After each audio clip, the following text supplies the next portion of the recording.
سلام به تمام دوستان عزیزم. من موهان مهدی عباسی هستم، مدرس درس زیست شناسی و اینجا مستر بیولوژی.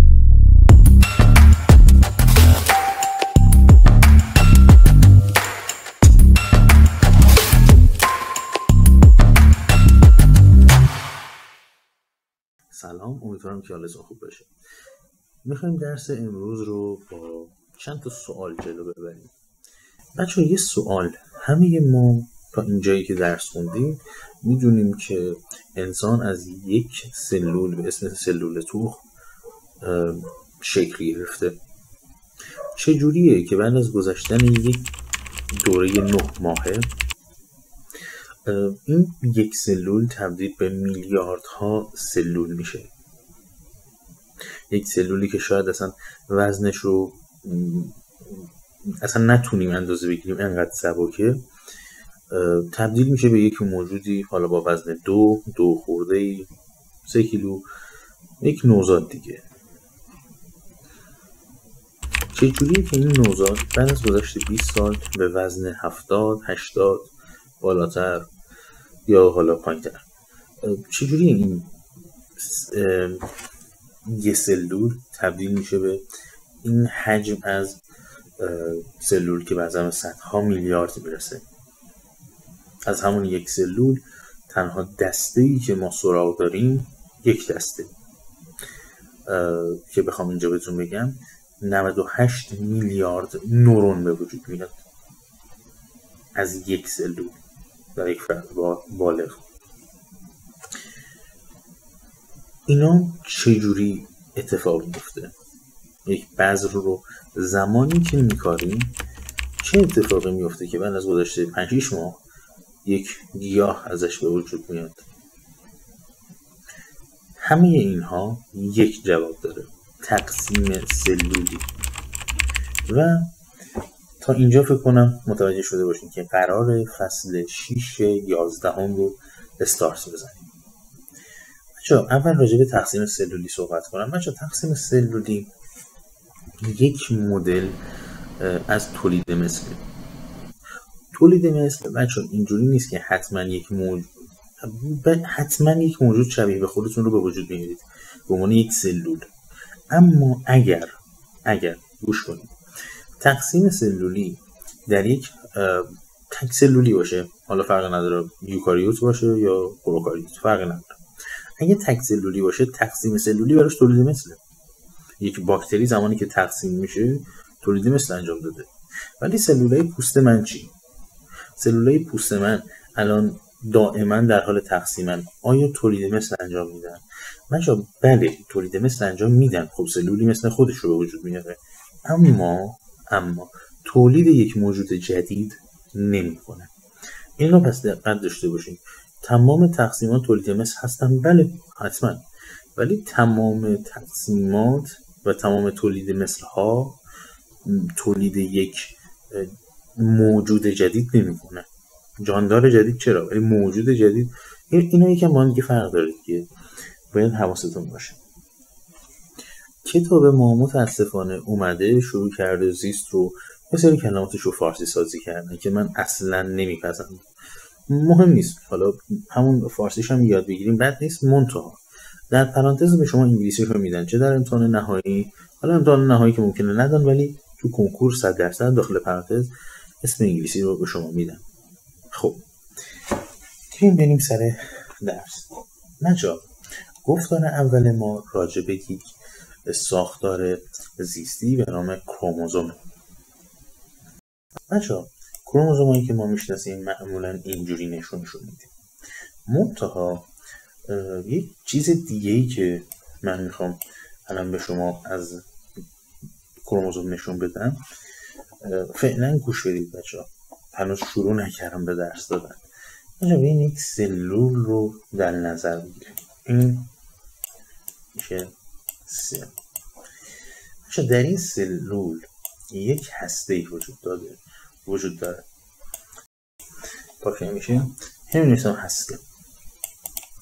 خب بچه‌ها در این هسته ما میدونیم که DNA وجود داره. از این DNA از این دی ان ای ما چه چیزهایی میگیریم، چه چیزهایی میسازیم؟ RNA، پروتئین، اینا رو ازش میسازیم دیگه.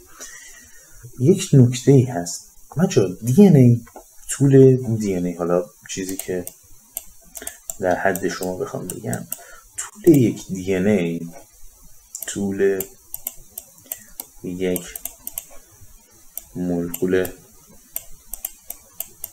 دی ان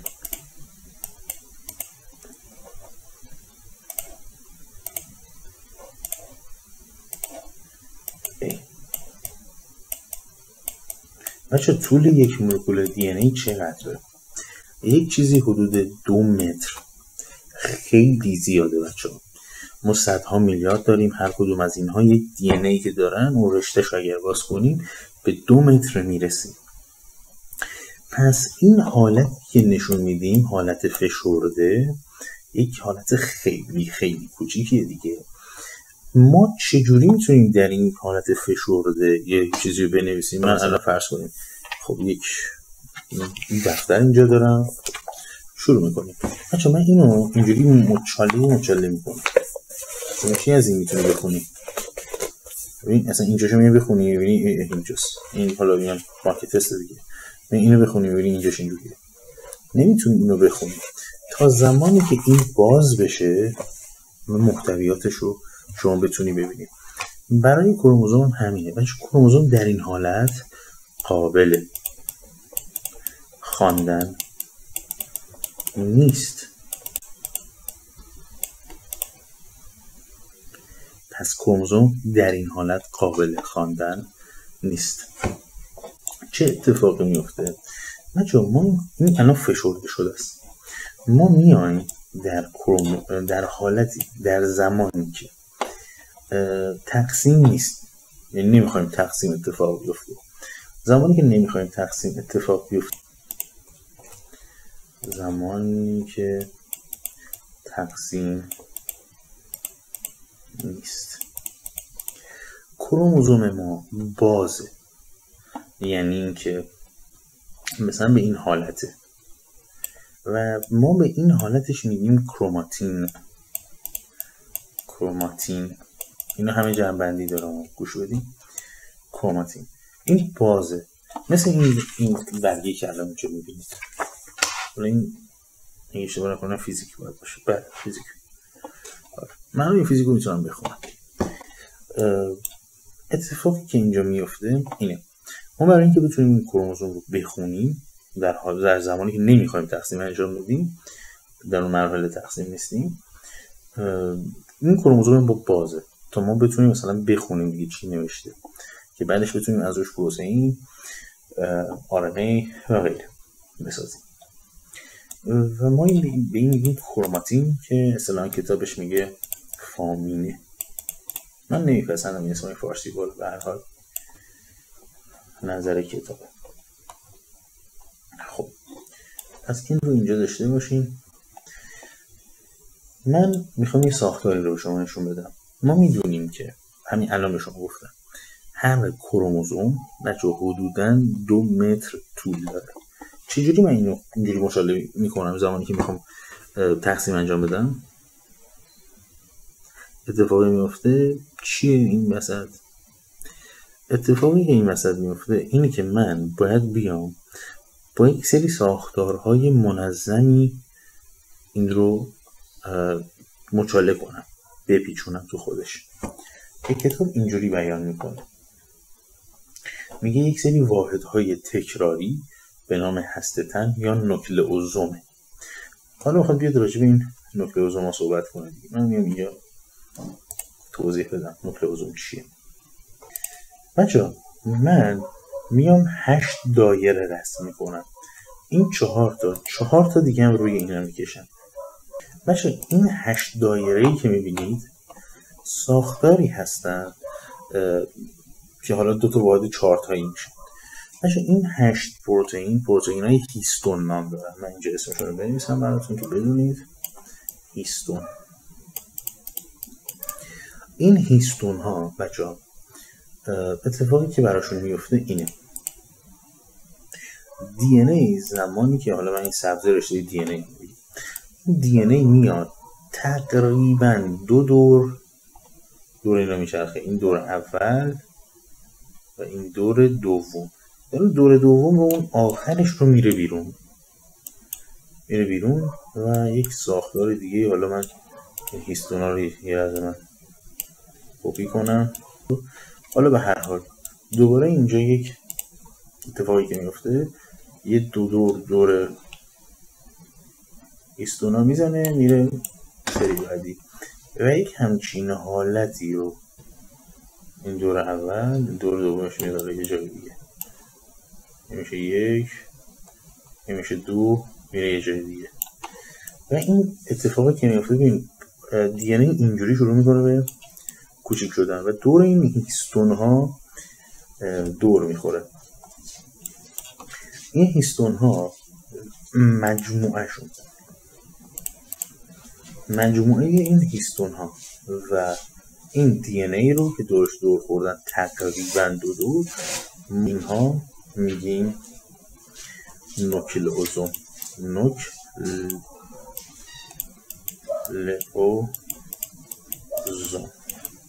کتاب خودشو کشته تا این رو بگیم.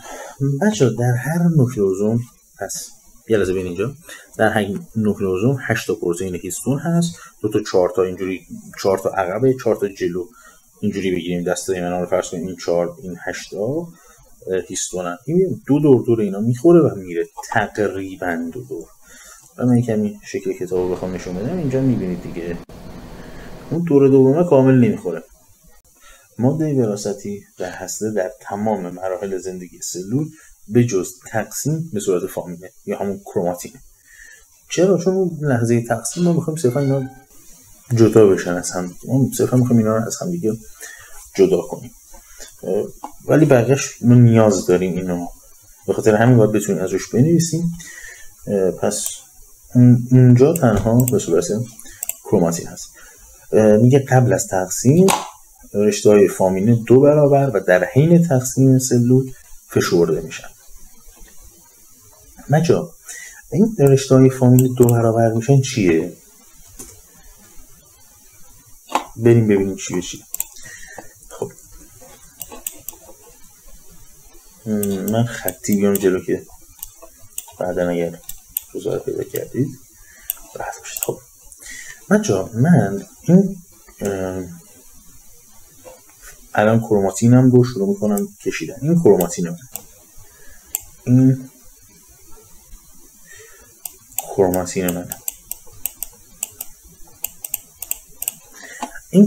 من سوالی که از شما دارم برای چند سلوله؟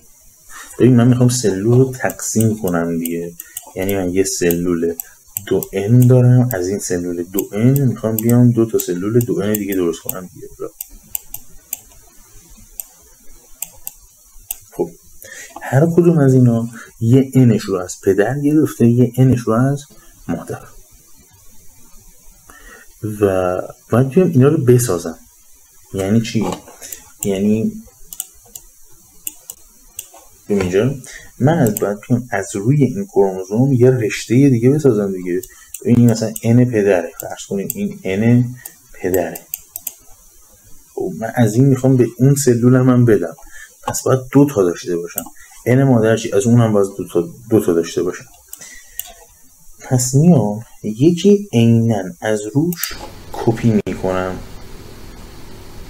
فرض کنیم بچه این میشه N مادر، وایسا یه لحظه، این میشه این نه، وایسا یه لحظه، این میشه کپی که میخونیم، حالا بهش میگیم همانند سازی. پس من فرض کنیم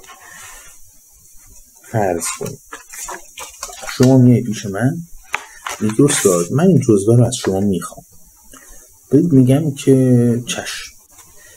یکی دیگه هم از دوستات کلاس خصوصیتون 2 نفر است، میاد میگه استاد میشه منم بهش میگم بله، من خودم این جزوه رو دیگه نمیخوام. خب چند تا کپی باید ازش بگیرم؟ یک سوال، چند تا کپی باید ازش بگیرم؟ یه دونه دیگه. من اینو دارم، میرم از روش یک کپی میگیرم، میام یکیشو میدم به شما، یکیشو میدم به شما، به اون دوستت. حالا اتفاقی که اینجا میفته همینه دیگه، سلول یه رشته دی ان ای داره، میاد از روش یکی دیگه میذاره و این میگن همانند سازی. حالا اتفاقی که میفته، فرض کنی من مثلا برای درس کدوم استاد رو اسم میارم که مشکلی پیش نیاد، خب ما فرض میکنیم که برای درس فیزیک 2 تا جزوه داریم.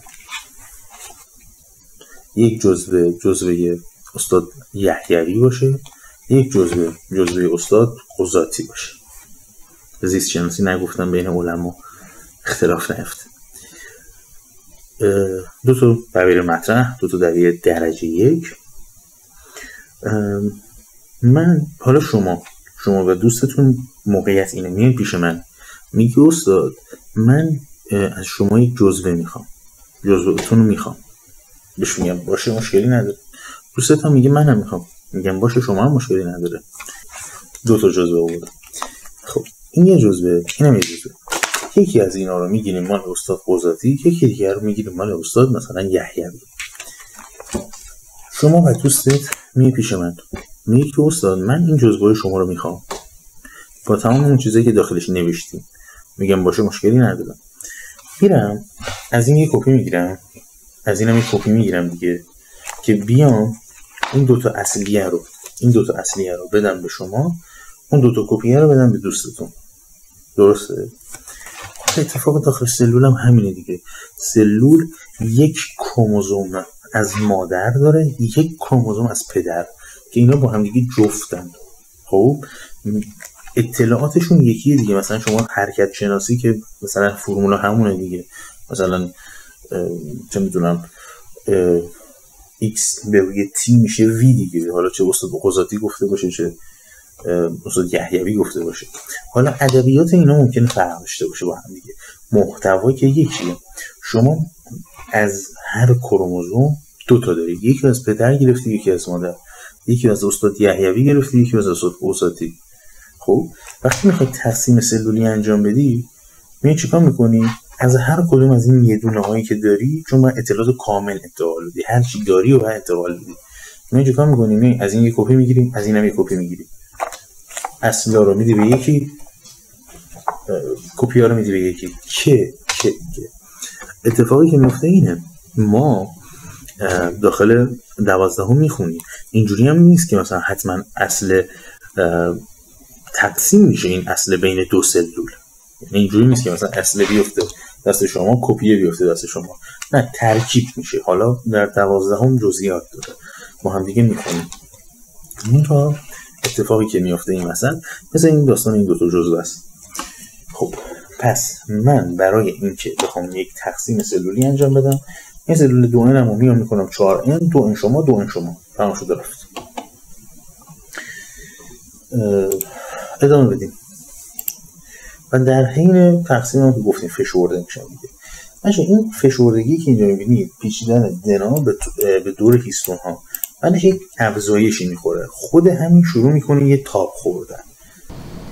خب بچه این خودش شروع میکنه به پیچ خوردن دور خودش، جدای اون دورهایی که دور هیستون زده. شما فرض کنید این دونای تسبیح، این شروع کنید به پیچوندن، خودش رو بپیچونید و این پیچش ادامه پیدا میکنه، دوباره در یک لایه بالاتر ادامه پیدا میکنه، همون چیزی که نگاه میکنید، و تبدیل میشه به یک چیزی به نام فامتن فشرده میشه دیگه. یعنی فامتن بود، همون کروماتین بود دیگه، تبدیل میشه به یک کروموزوم فشرده شده که بچه هر یکی از اینا رو ما بهش میگیم فامینک، همون کروماتید. ببین پس من اومدم این یه دونه رو داشتم، خب این یه دونه رو که داشتم، یه دونه روش کپی کردم، اسمشون رو گذاشتم چی؟ فامینک، همون کروماتیدهای خواهری. که بچه این الان کروموزوم مضاعف شده دیگه. کروموزوم مضاعف شده یعنی چی؟ یعنی من یه چیزی داشتم رفتم یکی مثل ایش ساختم، بهش اضافه کردم، مضاعف شده. اینها در یک محلی به نام سانترومر به هم متصل شدن. این سانترومر یکی از مهمترین چیزهایی که در هسته شما در کروموزوم ها کلا وجود داره. خیلی کاربردهای عجیب غریبی داره.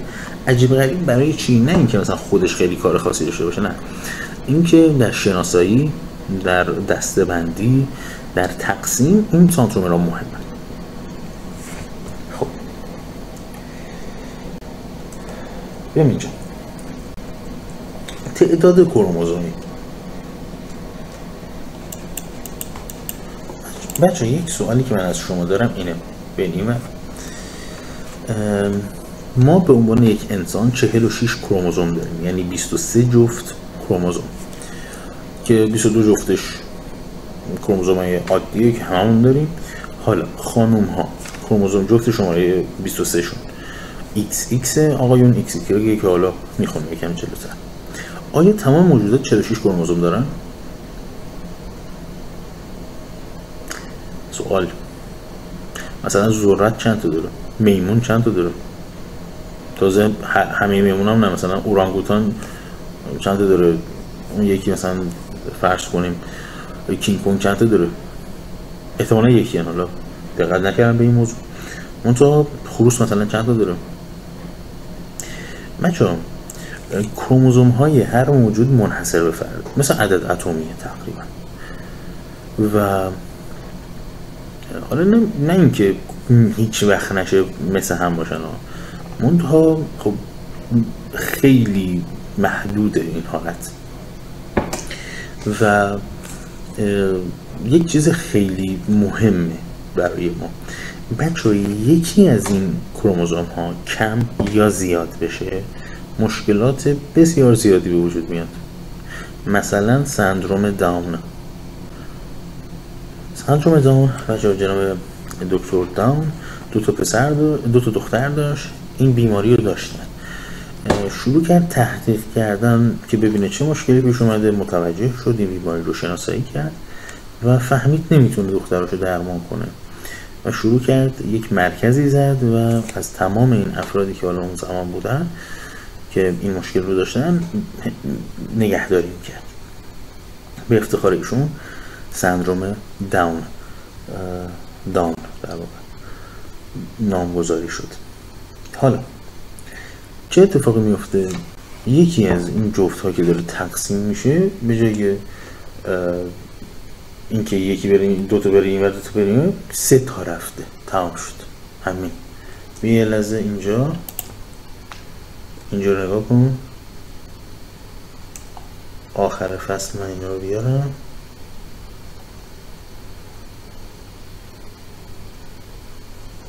نگاه کن، این به جای 2 تا باشه 3 تاست. همین. این بندگان خدا این مشکلات براشون ایجاد میشه. حالا بچه‌ها هر گونه از جانداران تعداد معینی کروموزوم دارن در یافته‌های پیکری خودشون. مثلا سلولای پوستی، چه میدونم موها، چشم‌ها، نمیدونم حالا استخوان‌ها، هر چیزی. مثلا شما در نرم تنان که مثلا استخوان نمیبینی که، ولی این پیکرش یک تعداد خاصی کروموزوم داره. سلول‌های کروموزوم هم سلول‌های پیکری باشه، سلول‌های غیر جنسی هستند. سلول‌های جنسی یکم داستانشون فرق داره. معمولا نسباً، حالا معمولا شما در 12 در فصل 4 مشاهده می‌کنید حالت‌های خاص رو. منتها معمولا حالا نسباً ممکن است تعداد کروموزوم‌های پیکری بعضی از جانداران مانند هم باشه. مثلا در پیکری انسان و درخت زیتون 46 کروموزوم، ولی به طور مسلم ژن‌های خیلی متفاوتی دارن دیگه. تعداد کروموزوم‌های جانداران مختلف به جز باکتری‌ها از 2 تا بیش از 1000 عدد متغیره. خب سلول‌های انسان. من بیشتر با شما صحبت میکنم اینجا تا زمانی که برسیم توی مراحل تقسیم. بچه‌ها یک چیزی هست، ما به عنوان یک انسان موجود دیپلوید هستیم. این یا همون اینجا میگه دولاد. حالا دولار یعنی چی؟ یا همون دیپلوید. بچه ما از هر کروموزوم 2 تا داریم. ببین از این جزوه مثلا حرکت شناسی مغناطیسه هر چیزی من 2 تا دارم، یکی از یه استاد دارم، یکی از اون استاد دارم، یه مبحثن ولی از 2 استاد مختلف. شما کروموزوم شماره یکیشو از پدر گرفته، یکیشو از مادر. دوم هم کلا دیگه آدم یکی از کروموزومش از پدر میگیره، یکی از مادر، حالت سوم نداره که. بعضی از جانداران هاپلویدن، یعنی یه دونه داره، این جزوه این استاد گرفته تمام شد. بعضی از جانداران تریپلویدن. آقا یعنی چی؟ یعنی مثلا 3 والد داره. مگه میشه؟ نه، 3 والد نداره، 2 والد داره. مثلا من اسم نمیارم از استادی که سوء تفاهم نشه. من میخوام برای حرکت شناسی جزوه بگیرم. خب جزوه سالیانه یه استاد رو میگیرم، این استادم میگیرم. خب بعد میبینم برای همون مبحث یه دوره نکته و تست گذاشتن جفت استادا، ولی من میگم انگار با این یکی بیشتر حال کردم، میام دوباره جزوه اون رو میگیرم. ببین یه فصله ها جزوه سالیانه گذاشتم، یه مبحث مال چی؟ مال حرکت شناسی. میبینم یه جزوه دیگه اون یکی از مثلا استادا داره، میام اونم میگیرم. یعنی از یک والدش حالا دو کروموزوم گرفته، اینجور حالتی پیش میاد. اینم یکی از چیزهایی که اینجا هست. اینا میشن تریپلوید. تتراپلوید داریم، پنتاپلوید داریم، ولی دیگه از یه جایی به بعد ساختگی و از یه جایی به بعدش دیگه جهشه. یعنی دیگه اینا مثلا خیلیشون توانایی تولید مثل هم ندارن. یعنی دیگه بریم سراغ این. خواستم بهتون درس بدم که دیپلوید، تریپلوید یا هاپلوید چیه. هاپلوید یعنی یک جفت کروموزوم، یه دونه کروموزوم از هر مثلا 23 تا یه دونه داره. یکی دیپلویده مثل ما، مثلا اون 23 تامون 23 تا از پدر، 23 تا از مادر. یکی تریپلویده، مثلا n تا از مادر گرفته، 2n تا از پدر گرفته، اینجوری میشه. یا برعکس. حالا نه، حالا ما برای یافتن پیکریمون اینجوری ما در گفتار 3 همین فصل با هم دیگه بحث میکنیم که در سلول های جنسی ما هاپلوید میشیم، یا بویی که اصلا همینه که باعث میشه ویژگی های منحصر به فرد هر فرد تشکیل بشه، جنسیتش مشخص بشه، مثلا رنگ چشاش مشخص بشه. اینا رو میخونیم در گفتار 3. من یکمی حالا سعی میکنم قاطی ژنتیکی 12 هم بشم. حالا که اینا رو توضیح دادم بیایم سر کتاب. بچه‌ها برای تعیین تعداد کروموزوم ها و تشخیص بعضی از ناهنجاری های فامتنی که در فصل 4 12 میخونیم که فامتن های این جهش های بزرگ بهش میگیم، که البته یکیشون اینجا قابل مشاهده نیست. کاریوتایپ یا کاریوتیپ، کاریوتایپ درسته دیگه می‌نویسش، تهیه میشه. کاریوتایپ باشه این تصویری که در فشرده ترین حالت کروموزوم ازشون میگیرن، میشه میگن کاریوتایپ میگیریم. ما بر اساس اندازه، شکل، سانترومر، محل قرارگیری سانترومر گفتم مهمه، و مرتب و شماره گذاری میکنیم. حالا بچه یه سوالی، این موجودی که اینجا میبینید پسر یا دختر؟ یه لحظه پاس کن، نگاه کن ببین چیه چی. خب بچه امیدوارم این کار رو کرده باشه. برای اینکه پسر یا دختر بودن رو تشخیص بدیم نمیدم به شما کاریوتایپ که منطقه بلد بشین دیگه.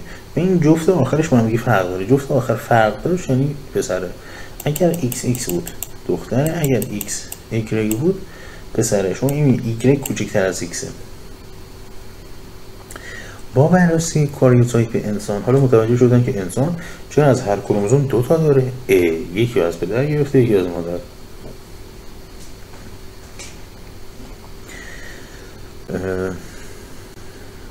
بعد به این کروموزوم ها که اینجورن ما میگیم همتا یا پایینم اینجا نوشته هومولوگ. به جاندارانی که یافته‌های پیکریشون از 2 نسخه باشه میگیم دولاد یا همون دیپلوید. در این سلول ها 2 مجموعه فامتنی وجود دارن که 2 به 2 به یکدیگر شبیهن. اینجا الان هم جزء دیگه، یک مجموعه فامتن از والد مادری و یک مجموعه فامتنی از والد پدری دریافت شده. این یافته‌ها رو با 2N نشون میدن. بچا N نماد اون کروموزوم، مثلا 2N میشه 2 جفت، 3N میشه 3 دونه، 4N میشه 4 تا دیگه. این نماد کروموزومه در واقع، 2 تا کروموزوم از هر دونه کروموزوم. خب میگه در انسان و بعضی از جانداران کروموزوم های وجود داره که در تعیین جنسیت نقش دارن. به این کروموزوم ها کروموزوم های جنسی میگن که بچه اینا آنالوگن، هومولوگ نیستن. ببین X و X هومولوگن ولی X و Y هومولوگ نیستن دیگه، شبیه به هم نیستن دیگه. شما نمیتونی اینا شباهتی به هم دیگه ندارن. اینا آنالوگن بچه یا غیر همطور. هسته یافته‌های پیکری زنان 2 فامتن X و مردان 1 X و 1 Y دارن.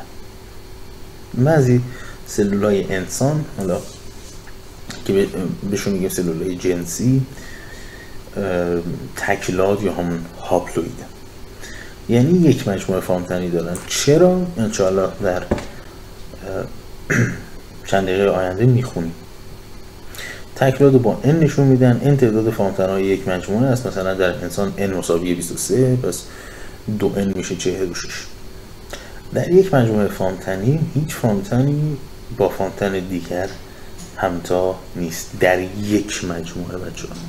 یعنی شما 2 تا کروموزوم 1 از مادرت نمیگیری، یه دونه 1 میگیری، یه دونه، یعنی اگر بخوای مجموعه مادری رو نگاه کنی یه دونه 1 داری، 2 تا 1 نداری، یه دونه 2 داری، 2 تا 2 نداری. پدری هم همینطور. زمانی که پدری مادری قرار میگیرن کنار هم این اتفاق میفته که 2 تایی میشن.